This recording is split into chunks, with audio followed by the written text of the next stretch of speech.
ব্যবসা বাণিজ্য, জলবায়ু ও রোহিঙ্গা সমস্যার সমাধান এবং এসডিজি লক্ষ্যমাত্রা বাস্তবায়ন সহ সবকিছুতে চীনকে সাথে নিয়ে কাজ করবে বাংলাদেশ।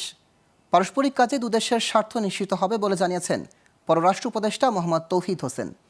শুক্রবার সকালে রাজধানীর নর্থ সাউথ বিশ্ববিদ্যালয়ে চীন দক্ষিণ এশিয়ার সভ্যতা ও সংযোগ বিষয়ক সেমিনারে তিনি এসব কথা বলেন। এ সময় চীনের রাষ্ট্রদূত বলেন, বাংলাদেশ ও চীনের সম্পর্ক দীর্ঘদিনের। শুধু তাই নয়, আগামীতেও ব্যবসা বাণিজ্য ও প্রযুক্তি সহ বাংলাদেশের উন্নয়ন অগ্রযাত্রায় চীন একসাথে কাজ করে যাবে। শাহরিয়ার বাঁধনের আরেকটি রিপোর্টে বিস্তারিত।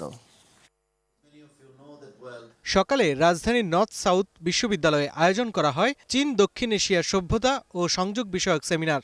এতে যোগ দেন পররাষ্ট্র উপদেষ্টা মোহাম্মদ তৌহিদ হোসেন। চীন বাংলাদেশের অকৃত্রিম বন্ধু উল্লেখ করে পররাষ্ট্র উপদেষ্টা বলেন, ব্যবসা বাণিজ্য, জলবায়ু সমস্যা, রোহিঙ্গা সমস্যা সমাধান সহ এসডিজি লক্ষ্যমাত্রা বাস্তবায়নে চীনকে নিয়ে একসাথে কাজ করবে বাংলাদেশ। এতে দুই দেশের স্বার্থ নিশ্চিত হবে।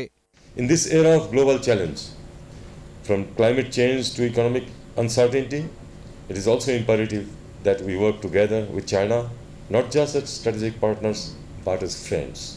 The development of infrastructure, trade corridors, and people-to-people exchanges under this initiative aligns seamlessly with our aspirations for sustainable development and regional integration. ঢাকায় নিযুক্ত চীনের রাষ্ট্রদূত বলেন, চীন সবসময় বাংলাদেশের পাশে ছিল। কোভিড কিংবা জুলাই আন্দোলনেও চীনা কোম্পানির কর্মকর্তারা দেশ ছেড়ে যাননি। বাংলাদেশ চীন সম্পর্ক আগের মতোই থাকবে। The Chinese embassy in Bangladesh is also ready to collaborate with scholars from both countries to develop more flagship academic initiatives.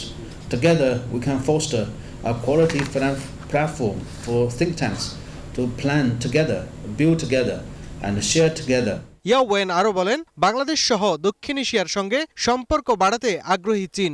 শান্তি ও উন্নয়নের লক্ষ্যে এই অঞ্চলের সঙ্গে একযোগে কাজও করতে চায় চীন।